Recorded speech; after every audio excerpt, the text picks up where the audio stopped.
Madam Speaker, excuse me. Former Speaker Pelosi, let me ask you about December 15th, 2020.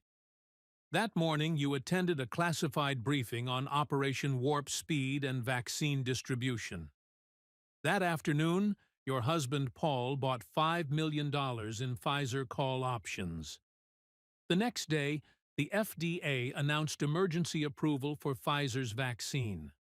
Your husband made $3.7 million in 48 hours. Coincidence? FBI Director Kash Patel's voice filled the House Oversight Committee hearing room. Calm. Clinical. The voice of a prosecutor who'd spent 8 months building a case and knew exactly how strong it was. Silence. Complete, heavy silence. Nancy Pelosi sat at the witness table flanked by 3 high-priced attorneys in expensive suits. She was 85 years old now, no longer Speaker, but still carrying herself with the authority of someone who'd been the most powerful woman in American politics for 2 decades. Her signature St. John's suit. Perfectly styled hair.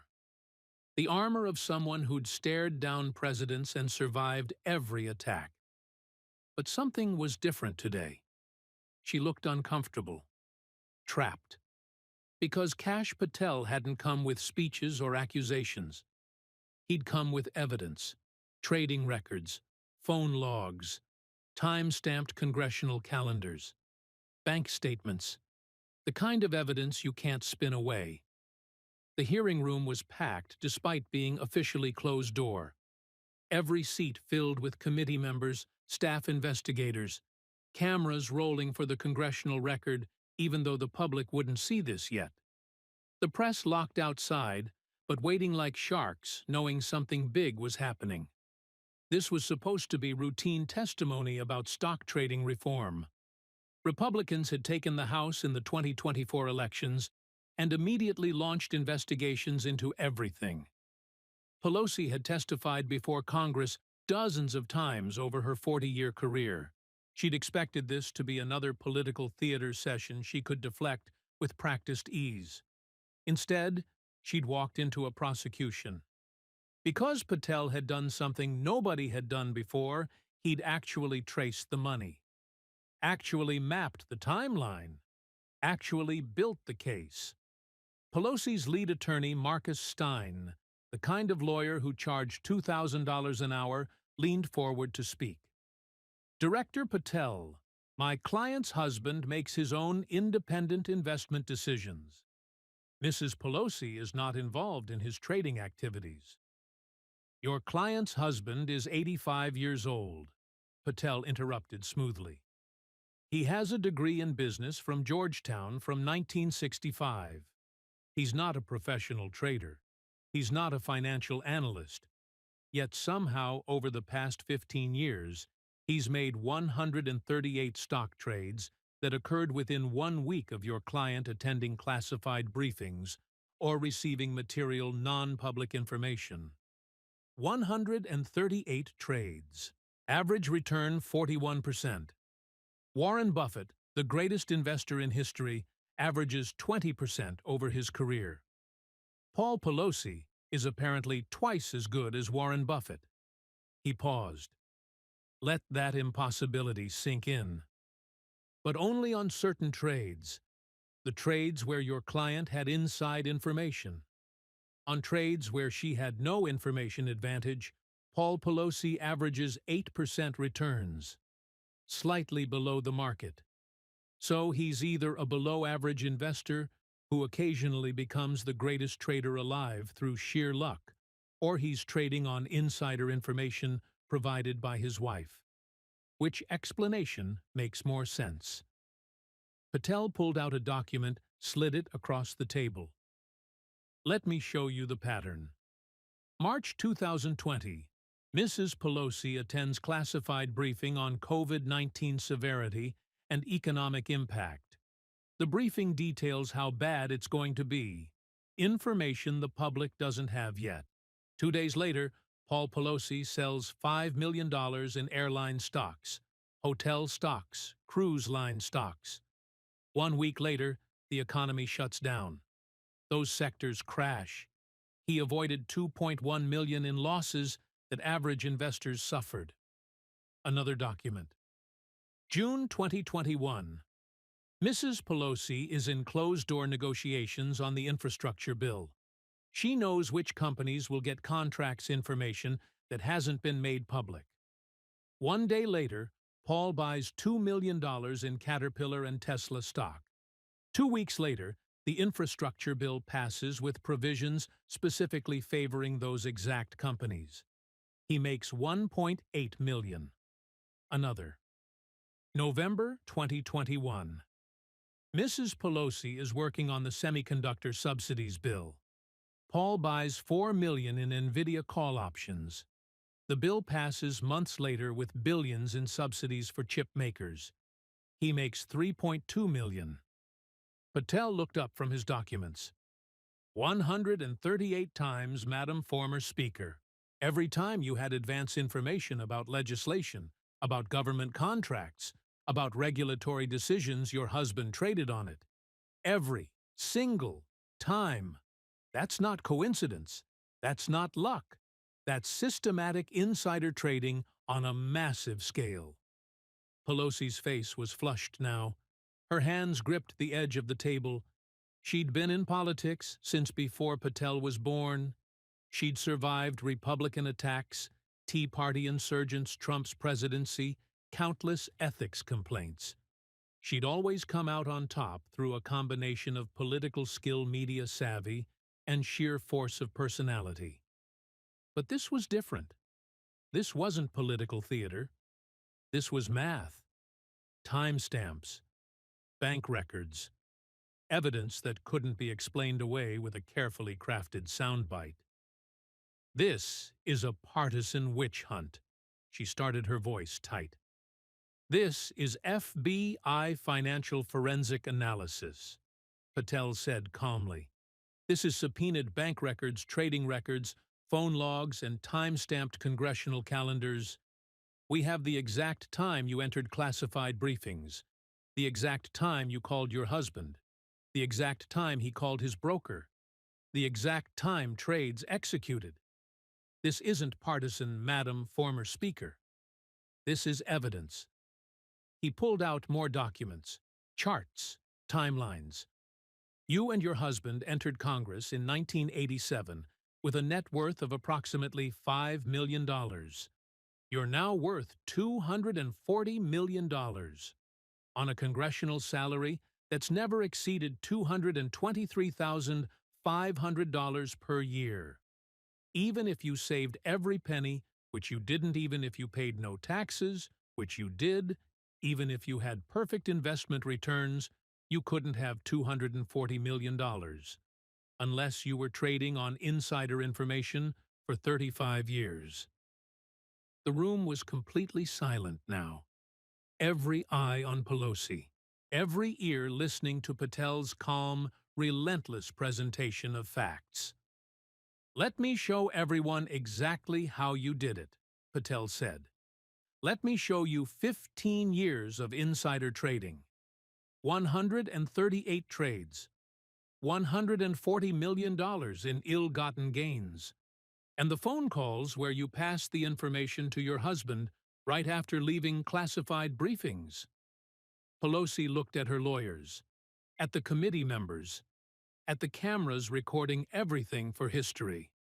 And for the first time in her long political career, she looked like what she was caught. To understand how we got to this moment, how the woman who'd been third in line to the presidency for years ended up in a congressional hearing room unable to explain her husband's impossibly perfect trading record, you have to go back. 6 hours earlier, when Nancy Pelosi thought she could handle this the way she'd handled everything else. 6 hours earlier, Nancy Pelosi sat in her personal office in San Francisco, 3,000 miles from Washington, reviewing notes for her testimony. It was early morning, 8 a.m. Pacific time. Her flight to D.C. left at noon. She had 4 hours to prepare for what she thought would be a routine harassment session by Republican committee members trying to score political points. They have nothing, Pelosi said to her legal team gathered around her desk. Her voice carried the confidence of someone who'd survived 4 decades in politics. This is Jim Comer trying to make headlines. Make me look bad. But there's no crime here. Paul's trades are all disclosed as required. Everything's legal. Marcus Stein, her lead attorney's silver-haired, expensive suit, the kind of D.C. lawyer who'd defended senators and cabinet secretaries, nodded in agreement. The subpoena is broad, but we have multiple privileges to invoke. Spousal privilege protects your private conversations with Paul. Legislative privilege protects your congressional work. We don't have to answer questions about what you discussed with your husband or about your legislative strategy. Sarah Kim, another attorney, was reviewing the Stock Act requirements on her laptop. Stock trading by members of Congress is legal. Spouses can trade. The Stock Act just requires disclosure within 45 days. We've checked all of Paul's trades have been properly disclosed. Some were late, but we paid the fines. They can complain about ethics, but nothing was technically illegal. Pelosi's chief of staff, Jennifer Martinez, looked less confident. What about the timing? Some of these trades look really suspicious. Paul buying Pfizer right before the vaccine approval. Selling airlines right before COVID crashed everything. The Republicans have been building timelines. Stein waved dismissively.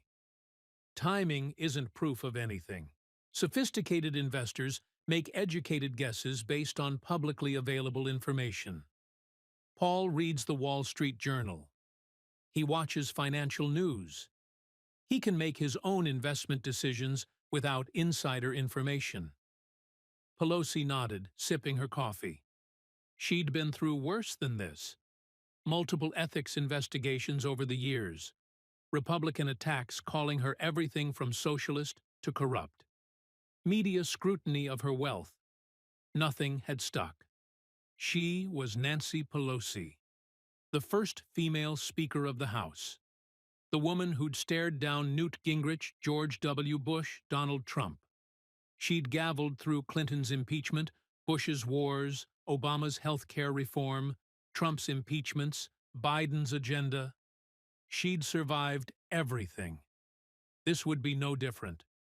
What she didn't know was that while she'd been focused on political survival, on managing her image, on crafting sound bites for cable news, Kash Patel had been building something very different. Not a political case, a criminal case. 8 months of FBI financial forensics, subpoenas to brokers, phone records, trading timestamps cross-referenced with classified briefing schedules. Patel had done what nobody had bothered to do before actually follow the money with the full resources of the FBI. At that exact moment, 3,000 miles away, in FBI headquarters in Quantico, Virginia, Kash Patel sat in a secure conference room reviewing the final evidence package with his financial crimes team. The walls were covered with charts showing 15 years of trading data, phone records, congressional schedules, all color-coded and cross-referenced. He looked like what he was, a former federal prosecutor who'd made his career building airtight cases against white-collar criminals. Dark suit, glasses, tie slightly loosened. Surrounded by evidence binders organized with the precision of someone who knew he'd be defending every claim in front of skeptical audiences. His lead investigator, Sarah Chen, stood at a whiteboard covered in timelines.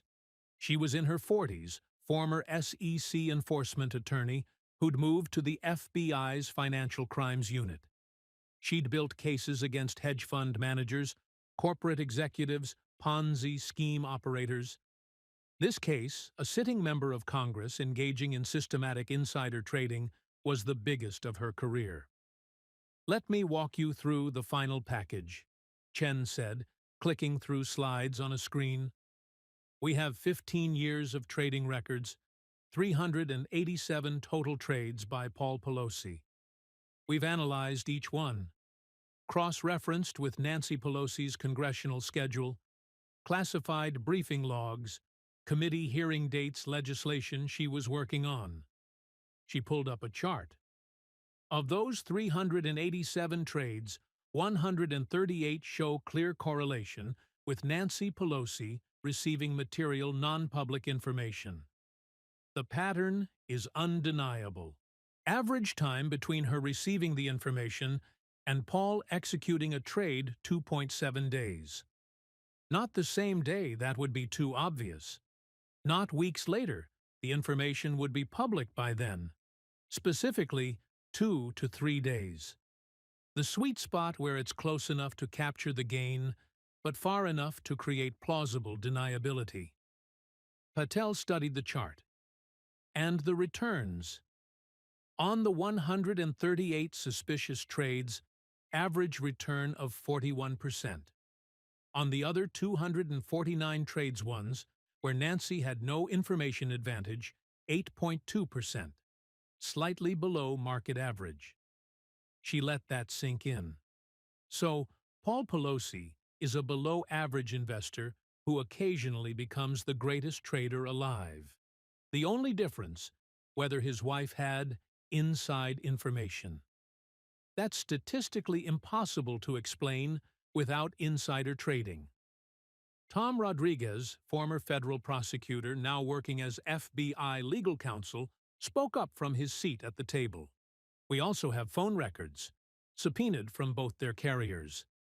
In 64 of the 138 suspicious trades, this exact pattern appears. Nancy attends classified briefing or sensitive meeting.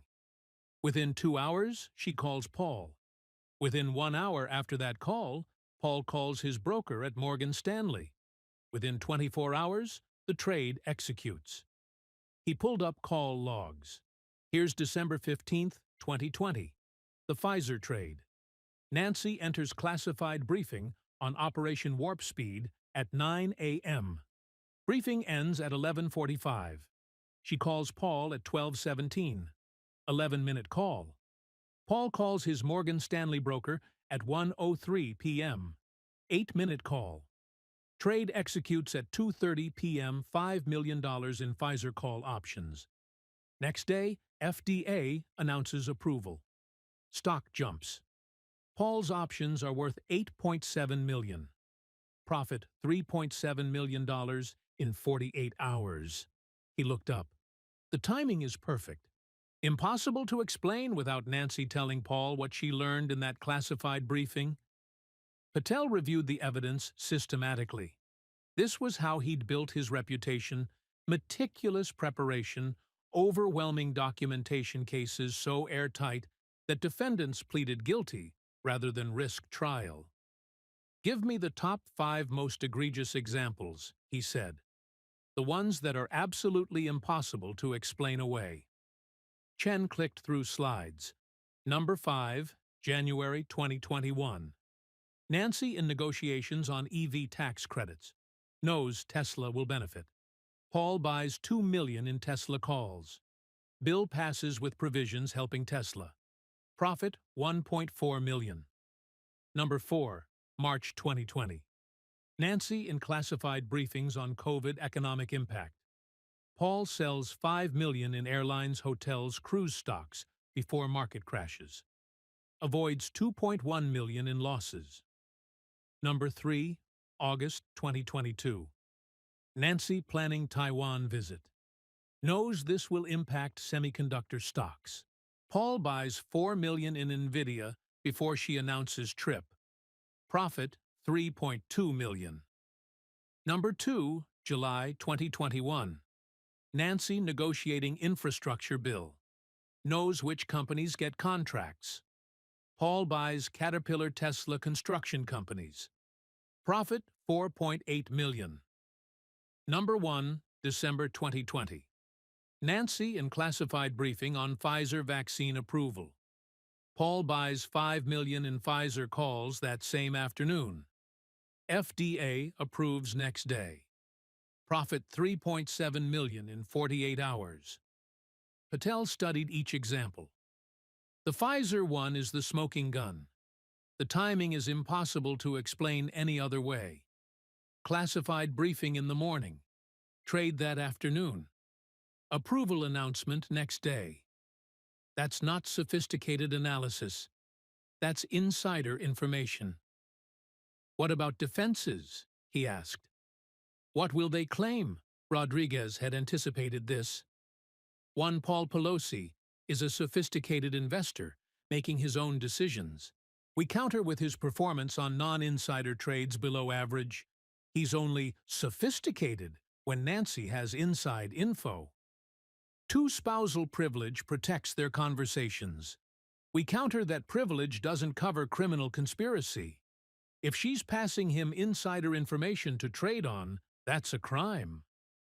3 all trades were disclosed per Stock Act. We counter that disclosure doesn't make insider trading legal. You can't legally insider trade and then avoid prosecution by filing a form. 4. It's all coincidence. Timing is just luck. We counter with 138 examples. That's not luck. That's statistically impossible. Chen added, we also have Paul's broker. We gave him immunity in exchange for testimony. He'll testify that Paul specifically mentioned Nancy's information multiple times. He kept notes. Direct quotes like, Nancy says the infrastructure bill will pass with these provisions, or Nancy says regulation will be lighter than expected. That's direct evidence of tipping. Patel sat back. How are we presenting this? Rodriguez outlined the strategy. We start with the impossible math. Show her net worth growth is inexplicable on congressional salary alone. That establishes motive and requires explanation. Then we show the pattern. 138 trades, all perfectly timed, all highly profitable, all correlated with her receiving non-public information. That establishes the scheme. Then phone records. Show the information flow briefing to Nancy. Nancy calls Paul. Paul calls broker trade, happens market moves in their favor. That proves the mechanism. Then specific examples. Hit her with 5 trades that cannot be explained except by insider information. Make it concrete and undeniable. Finally, the question she can't answer. How did Paul know? How did these coincidences keep happening? Force her to either admit it or take the 5th. Patel reviewed his notes one final time. She's going to claim this is partisan, political persecution. Let her, Chen said. This is math. This is forensic accounting. This is time-stamped phone records. You can't spin your way out of timestamps. At 11 a.m. Pacific Time, Nancy Pelosi's motorcade left her San Francisco office for the airport. She was reviewing talking points on her tablet. Key messages. My husband makes his own investment decisions. I'm not involved in his trading. All disclosures were filed as required. This is political harassment. She felt confident. She'd testified before hostile committees before. The trick was to stay calm, stick to your talking points, and don't let them rattle you. Answer the question you want to answer, not the question they ask. Run out the clock. Make it boring. The press would cover it for a day, then move on to the next thing. She had no idea that in 6 hours she'd be taking the Fifth Amendment to avoid incriminating herself, that her attorneys would be frantically whispering damage control strategies, that the evidence would be so overwhelming that even her allies would have trouble defending her. At 2 p.m. Eastern Time, the House Oversight Committee hearing room filled up. Committee members taking their seats, staff arranging documents, court reporter preparing stenography equipment, cameras being positioned. This was officially closed door, but would be recorded for congressional record and potential public release later. Chairman James Comer, Republican from Kentucky, entered with his chief counsel. He'd been planning this hearing for months. Ever since taking the gavel, he'd wanted to investigate Pelosi's trading. But he'd needed ammunition. Needed more than just suspicious timing. Needed actual proof. That's when Kash Patel had approached him. I have 8 months of FBI financial investigation, full forensic analysis, phone records, trading timestamps, broker testimony, everything you need. Let me present it at your hearing. Comer had jumped at it. Having the FBI director present evidence gave this gravitas, made it more than just partisan accusations, made it a criminal matter. At 2:15 p.m., Nancy Pelosi entered the hearing room with her 3 lawyers. She looked composed, ready. She took her seat at the witness table, arranged her notes, whispered briefly with Stein. The room settled. Cameras started recording. Chairman Comer gavelled the hearing to order. This closed-door testimony session will come to order. We are here to examine potential violations of ethics rules and insider trading laws related to stock trades by members of Congress and their immediate family members. Standard opening. But then, we have a special witness today. FBI Director Kash Patel has been conducting a financial investigation at the request of this committee. His team has analyzed 15 years of trading records, phone logs, and congressional schedules. Director Patel, you have the floor. Pelosi's expression flickered. Just for a second. She hadn't expected the FBI director to personally testify. Thought this was just Republican members asking hostile questions she could deflect. This was different. Patel stood, walked to the witness table with a thick binder, looked at the committee, looked at Pelosi, began speaking in that calm, prosecutorial voice. Thank you, Mr. Chairman. I want to start by making something very clear. This is not a political investigation. This is a financial crimes investigation conducted by the FBI's White-Collar Crime Division. We have spent 8 months analyzing trading records, phone records, congressional calendars, and classified briefing logs. He paused. What we found is a systematic pattern of insider trading spanning 15 years and resulting in approximately $140 million in ill-gotten gains. The room went silent. 140 million. That number hung in the air. Let me start with a simple question, Patel said, looking directly at Pelosi. How did you and your husband accumulate a net worth of $240 million? And with that question, Nancy Pelosi's carefully prepared talking points became worthless, because Patel wasn't asking about specific trades or legislative processes. He was asking the fundamental question that nobody had ever forced her to answer: where did all that money come from? Pelosi had her answer ready. She'd been asked this question before by reporters. My husband and I have been fortunate in our business ventures and investments over many years of hard work. Let me be more specific, Patel interrupted smoothly. You entered Congress in January 1987. Your financial disclosure from that year showed a net worth of approximately $5 million. Substantial wealth. Good for you. Today, 38 years later, your net worth is $240 million. That's a 4,700% increase. I'm asking how. He pulled out a chart, displayed it on the screen for everyone to see. A simple graph showing net worth over time. Steady until around 2007, then exponential growth. Your congressional salary in 1987 was $89,500.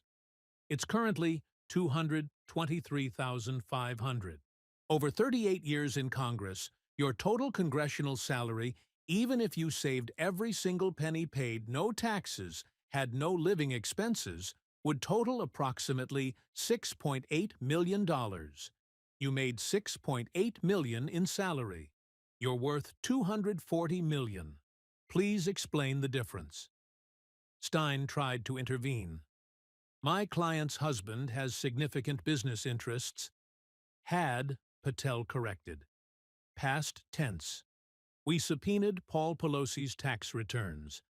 His business income from real estate ventures and consulting has averaged $130,000 per year over the past 20 years. His businesses are largely inactive. He's 85 years old. He's not building real estate empires. He's trading stocks. Patel clicked to another slide. So let's do the actual math. Congressional salary over 38 years, $6.8 million. Paul's business income over the same period, approximately $4.9 million. Combined income, $11.7 million. Even with perfect investments, even with no taxes which you paid, even with no living expenses which you had, you cannot turn $11.7 million into $240 million. The math doesn't work. He paused. Let the committee absorb that. Unless you had an edge, unless you knew things other investors didn't know, unless you were trading on information the market didn't have access to. Patel clicked to the next slide. Here's what's really interesting. Your net worth was relatively stable from 1987 to 2007. Grew from $5 million to about $25 million over 20 years. That's reasonable. Good investment returns successful business ventures. But then something changed. The graph showed it clearly. A sharp upward curve starting in 2007. From 2007 to today, 18 years, your net worth went from $25 million to $240 million. 800% growth in 18 years. What changed in 2007? He answered his own question. You became Speaker of the House. You started attending classified briefings regularly. You started having advanced knowledge of major legislation. You started knowing which companies would benefit from government contracts, which regulations were coming, which industries would be helped or hurt. And your net worth started exploding. Coincidence? Pelosi's face was flushed. This wasn't how these hearings usually went. Usually she could deflect with broad answers about hard work and good fortune. But Patel was presenting math, numbers that didn't lie. The wealth accumulation directly correlates with your access to classified information, Patel continued. Before you had that access, normal returns. After you got access, extraordinary returns. The only explanation is that you were using that information to trade. Or more specifically, giving it to your husband to trade. Patel opened a different section of his binder. Let me show you the trading pattern. The FBI analyzed every stock trade Paul Pelosi made from 2010 to 2025. We obtained the records directly from his brokers, Morgan Stanley, E-Trade, Charles Schwab. 387 total trades over 15 years. He displayed a spreadsheet on the screen. Color-coded. Red trades highlighted. Of those 387 trades, 138 occurred within 1 week of you attending a classified briefing or receiving material non-public information about pending legislation. Those are the red ones. 138. He clicked to the next slide showing performance metrics. Average return on those 138 trades, 41%. Average holding period, 3.2 months. These are not long-term investments. These are short-term trades designed to capture quick gains from information advantages. Another slide. For comparison, Warren Buffett, widely considered the greatest investor of all time, has averaged 20% annual returns over his 60-year career. Your husband apparently does twice that well, but only on certain trades. He clicked again. Here's the other 249 trades, the ones where you had no obvious information advantage. Stocks unrelated to your committee work. Industries Congress wasn't legislating on. Companies not affected by bills you were working on. Average return on those trades, 8.2%. slightly below the S&P 500 average during the same period. Patel looked up from his presentation. So your husband is a below-average investor, except when you have insider information. Then he's twice as good as Warren Buffett.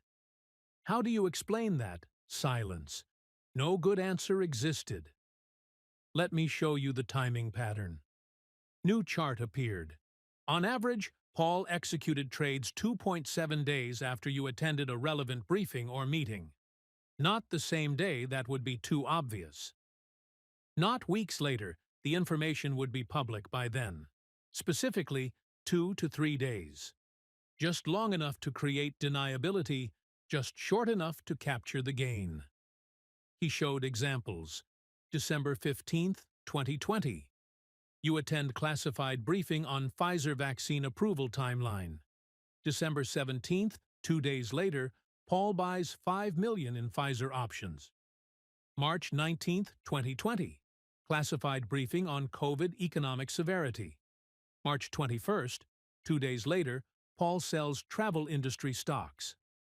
August 1st, 2022. You finalize Taiwan visit plans. August 3rd, 2 days later, Paul buys semiconductor stocks. Over and over, 138 times, always 2 to 3 days, always profitable, always perfect timing. Pelosi tried to respond. My husband follows financial news, does his own research. Does he? Patel pulled out another document. We subpoenaed his internet search history, his email, his subscriptions.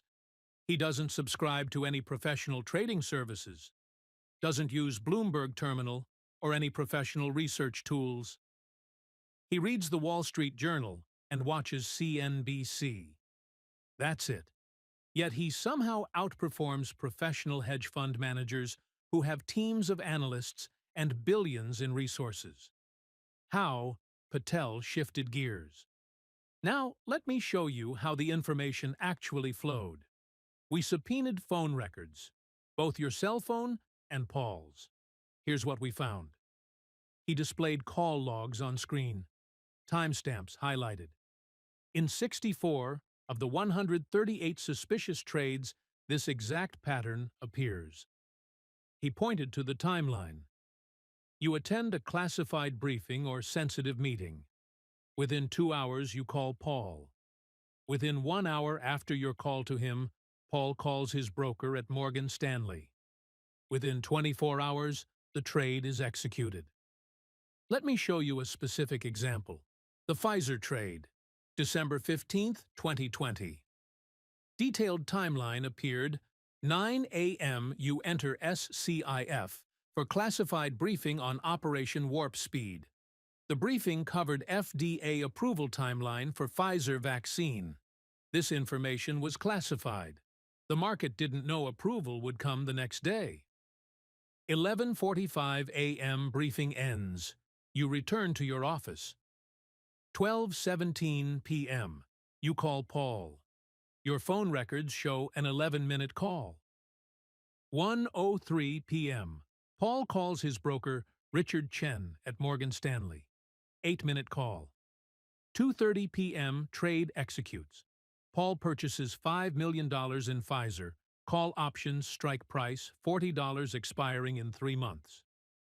Next day, December 16th, 9 a.m. FDA announces emergency approval for Pfizer vaccine.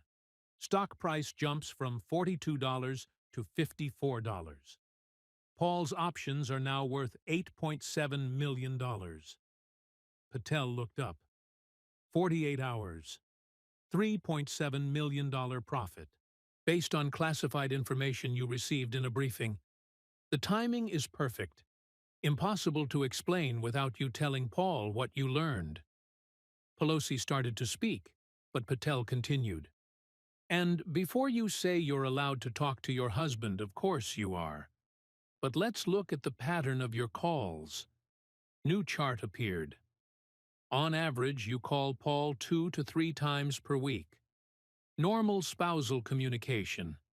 But on days when you attend classified briefings or sensitive meetings, You call him 94% of the time. Within 2 hours. Why the sudden urgency to talk to your husband right after receiving non-public information? He pulled out phone records. We also recovered text messages. Paul's phone, December 15th. After your call to him, he texted his broker, "Need to move fast on Pfizer. Call me ASAP. Why the urgency? Why move fast?" What did you tell him in that 11-minute call that made him urgent? Pelosi's lawyer objected. This is speculation about the content of privileged spousal communication. It's pattern evidence, Patel countered. 64 times. Always the same pattern. Briefing call to husband, call to broker, profitable trade. At some point, pattern becomes proof. Patel closed that section of his binder, opened another. Let me walk through 5 specific trades, the 5 most egregious examples of insider trading. Trade number 1, the Pfizer vaccine. We've discussed this. December 2020. You attended classified briefing on FDA approval timing. Same afternoon, Paul bought $5 million in Pfizer calls. Next day, FDA approved. Profit $3.7 million. You're asking us to believe that's coincidence. Trade number 2, the COVID crash. March 2020. You attended multiple classified briefings on COVID severity and economic projections. You knew before the public how devastating the shutdown would be. Paul sold $5 million in airline stocks, hotel stocks, cruise line stocks on March 19th through 21st. The market crashed March 23rd. He avoided $2.1 million in losses that average investors suffered. Lucky timing or insider information. Trade number 3, the infrastructure bill, July 2021. You were personally negotiating the infrastructure bill. You knew which companies would receive major contracts, information not yet public. Paul bought $2 million in Caterpillar stock, Tesla stock, and construction company stocks. The bill passed. Those specific companies got major federal contracts. Paul made $4.8 million. Sophisticated analysis. Or you told him which companies would benefit. Trade number 4, the semiconductor subsidies. November 2021. You were drafting the CHIPS Act $70 billion in subsidies for semiconductor manufacturers. Paul bought $4 million in NVIDIA call options before the bill's details were public. Months later, the bill passed with massive benefits for companies exactly like NVIDIA. Profit $3.2 million. Did he predict that? Or did you tell him, trade number 5, the Taiwan visit, August 2022. You were planning a controversial trip to Taiwan. You knew this would create international tensions and affect semiconductor supply chains. Before you announced the trip publicly, Paul bought $4 million in NVIDIA and Taiwan Semiconductor. You announced the trip. Tensions flared. Semiconductor stocks jumped on supply chain concerns. Paul made $2.8 million. How did he know to position for that? Patel looked at each committee member. 5 trades, 5 examples of perfect timing, 5 instances where Paul Pelosi somehow knew exactly what was going to happen before the market did. And in every case, it happened right after you had access to non-public information. He turned back to Pelosi. These aren't coincidences. This is a pattern. This is systematic insider trading. Patel pulled out a deposition transcript. Let me share something very damning. We gave immunity to Paul's broker Richard Chen at Morgan Stanley. In exchange, he provided detailed testimony about his communications with Paul. He also provided his notes. He keeps detailed records of client instructions. He read from the transcript. This is Richard Chen's testimony under oath. I'm reading directly. Paul Pelosi would call me and give very specific instructions. He would say things like, Nancy says the infrastructure bill will pass with these provisions, or Nancy says the semiconductor subsidies will be larger than expected, or Nancy says regulation will be lighter than expected. He specifically attributed the information to Nancy multiple times. Patel looked up. Your husband's broker testified under oath that Paul told him the information came from you.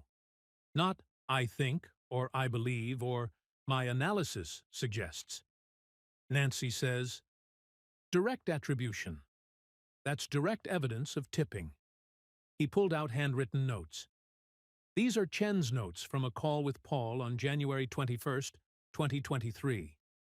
Regarding a Microsoft trade around AI regulation, Chen wrote, client says wife attended meetings about AI policy. Client says Nancy indicated regulation will be light touch favorable to major tech companies. Client wants to buy $3 million in Microsoft calls. That's your husband telling his broker that you by name told him about regulatory policy that wasn't public yet. That's insider trading. Not alleged, not suspected, documented, under oath. Pelosi's lawyers were whispering urgently among themselves. This was worse than they'd expected. Much worse. They'd prepared for political theater.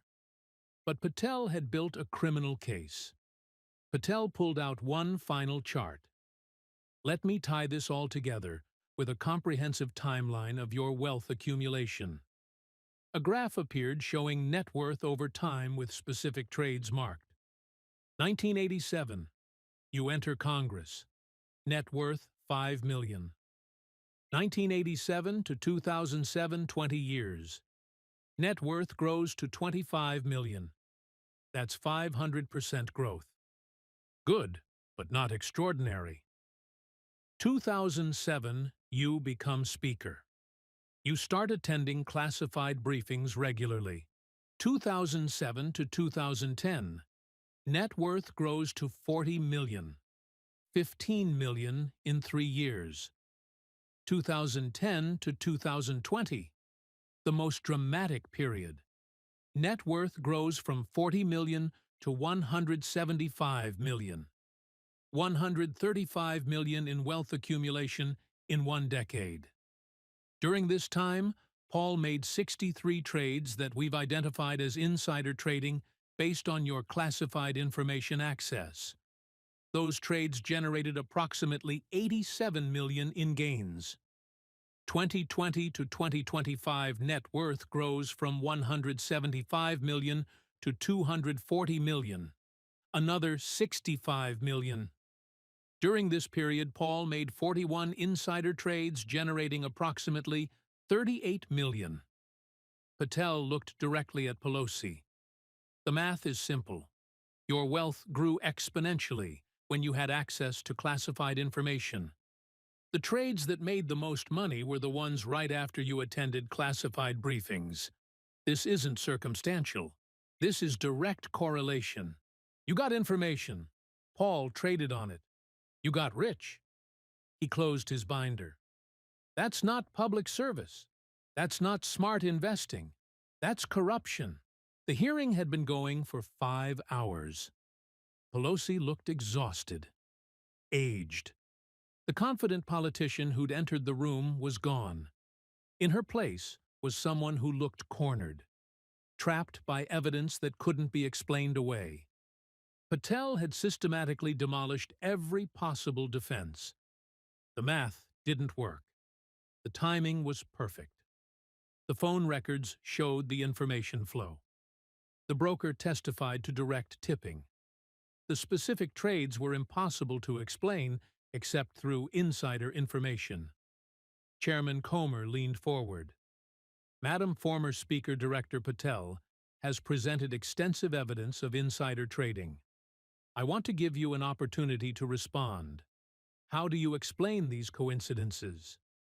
Pelosi looked at her lawyers. They whispered back and forth for almost a minute. Finally, she spoke, her voice tight. My husband makes his own investment decisions based on publicly available information and his own analysis. Then explain the Pfizer trade.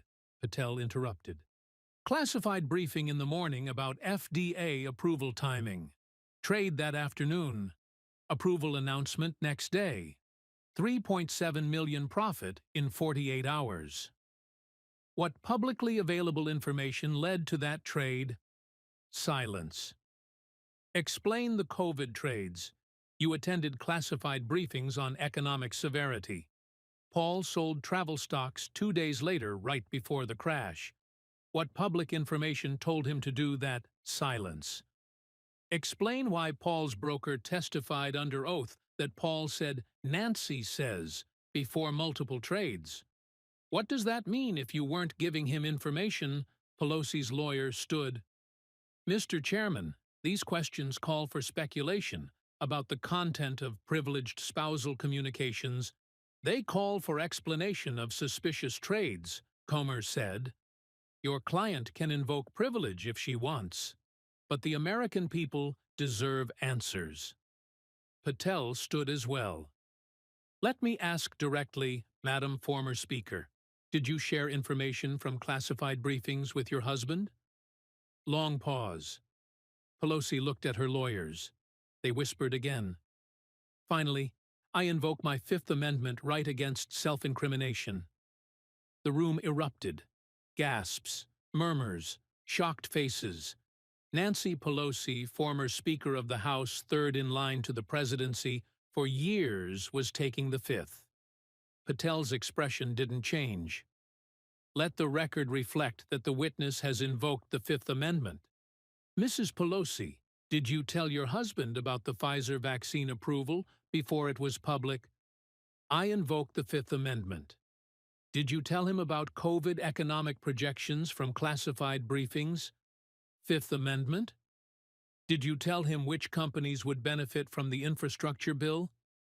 Fifth Amendment. Did you tell him about semiconductor subsidies before they were public? Fifth Amendment. Patel turned to the committee. She's invoking her right against self-incrimination, because answering truthfully would incriminate her for insider trading. She can't say no, because the evidence proves she did share information. And she can't say yes, because that would be admitting a crime. So she takes the Fifth. He looked back at Pelosi. One more question. In those 64 phone calls you made to Paul within 2 hours of classified briefings calls that were always followed by profitable trades, what did you discuss? Pelosi's voice was barely audible. I invoke my Fifth Amendment right. The weather, your grandchildren, or classified information you'd just learned. Fifth Amendment. Patel sat down. No further questions, Mr. Chairman. Comer looked at Pelosi with something like pity. Madam Former Speaker, do you understand how this looks? You're taking the Fifth on questions about whether you shared classified information with your husband for the purpose of stock trading. The implications are devastating. Pelosi's lead attorney spoke up. My client is exercising her constitutional rights. The Fifth Amendment exists precisely for situations where the government is engaged in overreach. This isn't overreach, Comer interrupted. This is an FBI investigation that found 138 suspicious trades, perfect timing, documented phone calls, and broker testimony of direct tipping. Your client can invoke her rights, but she can't prevent us from drawing reasonable conclusions from the evidence. He looked at his fellow committee members. Based on the evidence presented today, this committee makes preliminary findings that will be included in our final report. One former Speaker, Pelosi, and her husband, Paul, engaged in a pattern of stock trading that shows clear correlation with her access to classified information. 138 trades over 15 years generated approximately $140 million in profits that appear to be based on insider information. 3 phone records show a pattern of Nancy Pelosi calling Paul shortly after classified briefings, followed by Paul calling his broker, followed by profitable trades. 4. Paul Pelosi's broker testified that Paul specifically attributed information to Nancy before making trades. 5. The former. Speaker has invoked the Fifth Amendment rather than answer questions about whether she shared classified information with her husband. He paused. This committee refers the matter to the Department of Justice for criminal investigation and potential prosecution of both Nancy and Paul Pelosi for insider trading securities fraud and conspiracy. We also refer the matter to the Securities and Exchange Commission for civil enforcement action and disgorgement of unlawful profits. We recommend the House Ethics Committee investigate for the historical record, though Mrs. Pelosi is no longer a member, and we recommend that Congress immediately pass legislation banning all stock trading by members and their immediate family members. The Pelosi case demonstrates exactly why this is necessary. Patel added one final statement. The FBI will continue our investigation. We will be working with the Department of Justice to seek criminal indictments. This is the largest congressional insider trading case in American history. The evidence is overwhelming, and we will pursue it to its conclusion. Comer gavelled the hearing closed. This session is adjourned. Pelosi sat motionless at the witness table for a long moment. Her lawyers gathered their materials. Staff began packing up. The cameras stopped recording. She'd walked in confident. She walked out destroyed. Because taking the fifth in a congressional hearing about insider trading wasn't a legal strategy. It was an admission. Everyone watching would know exactly what it meant. She couldn't answer the questions because the truth would incriminate her. And she couldn't lie because the evidence would prove it. So she'd hidden behind the Fifth Amendment and guaranteed that she'd be remembered not as the first female speaker, but as the politician who got rich off insider trading and refused to answer for it. The hearing transcript leaked within hours. Not officially, these were supposed to be closed-door proceedings. But someone on the committee made sure key portions got to the press. By evening, every major outlet had the story. Pelosi takes fifth on insider trading questions. FBI $140 million in suspicious stock gains. Broker testifies Paul Pelosi said Nancy says before trades.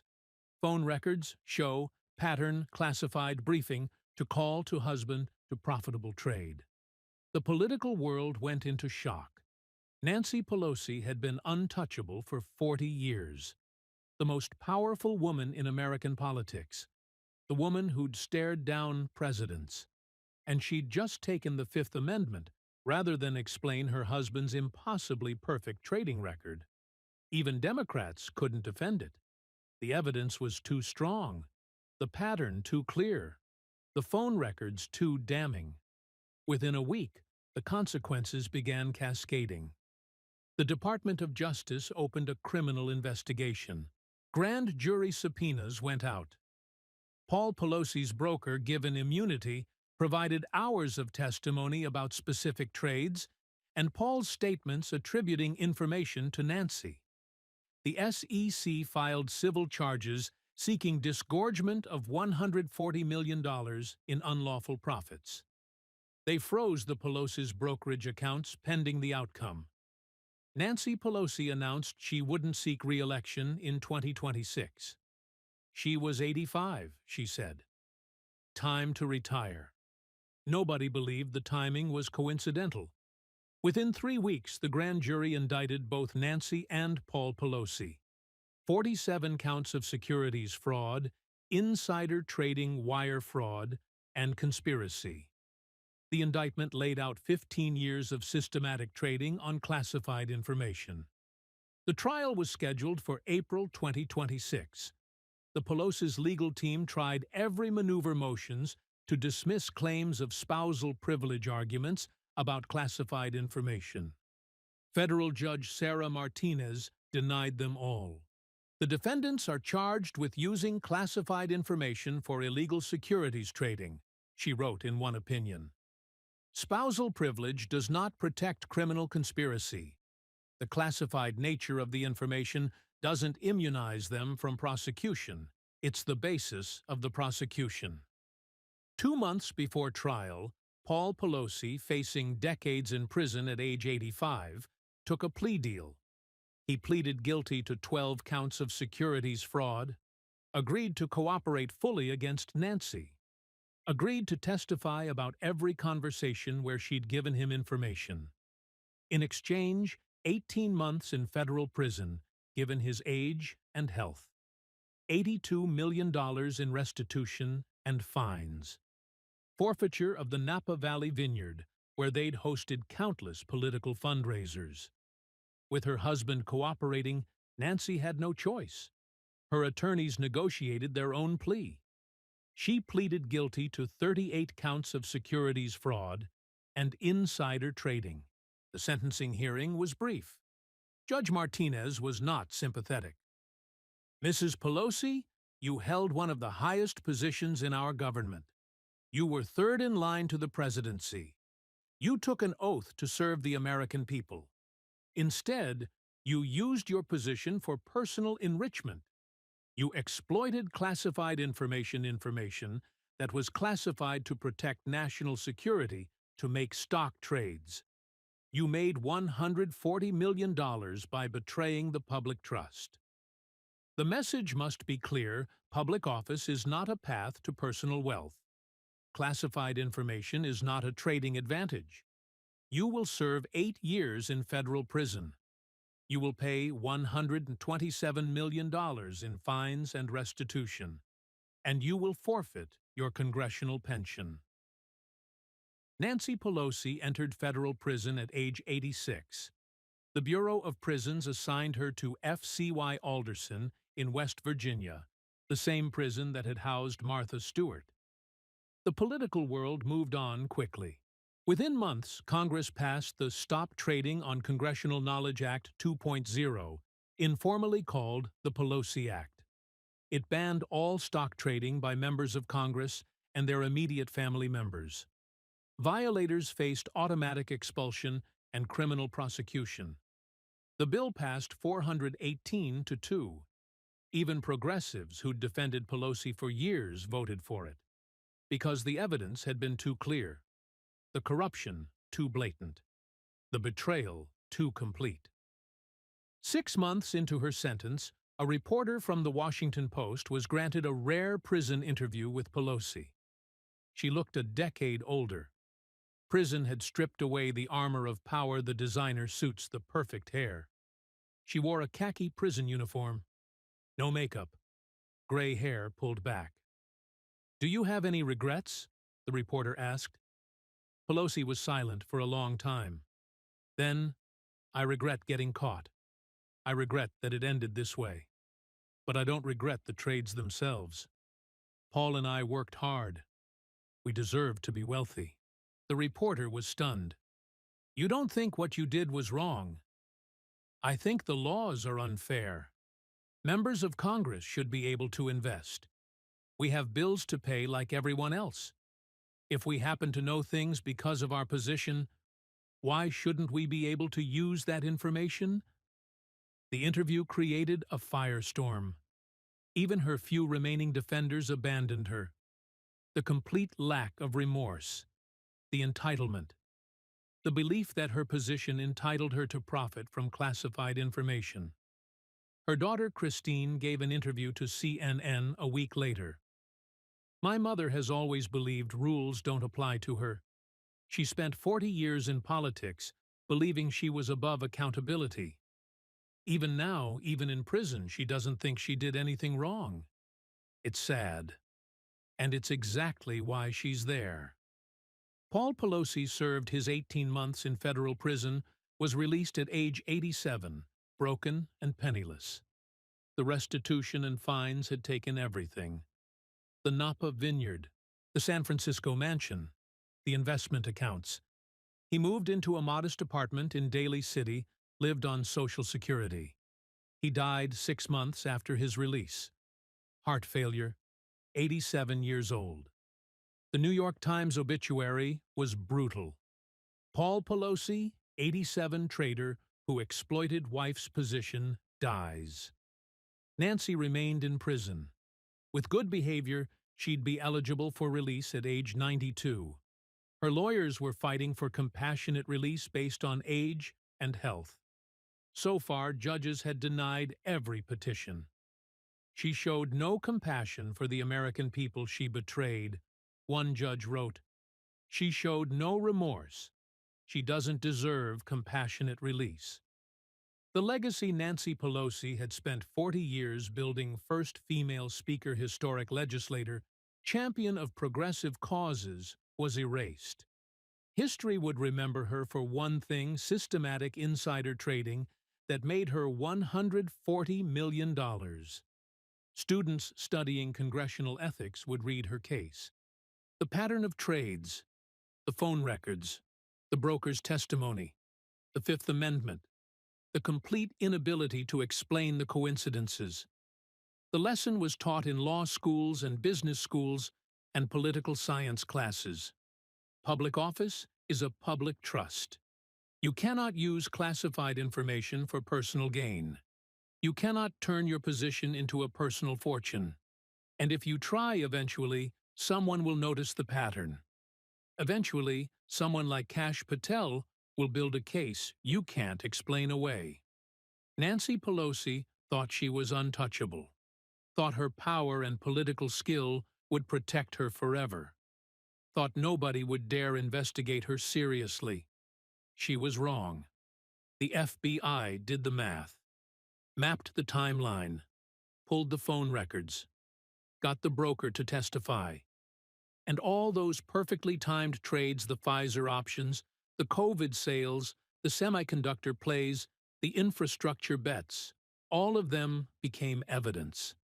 All that wealth became forfeit. All that power became a prison sentence.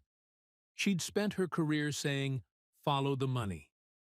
Finally, someone did.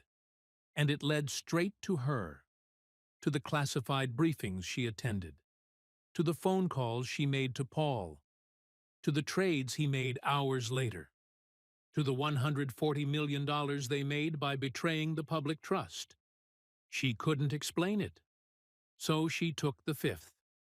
And everyone knew exactly what that meant. Guilty.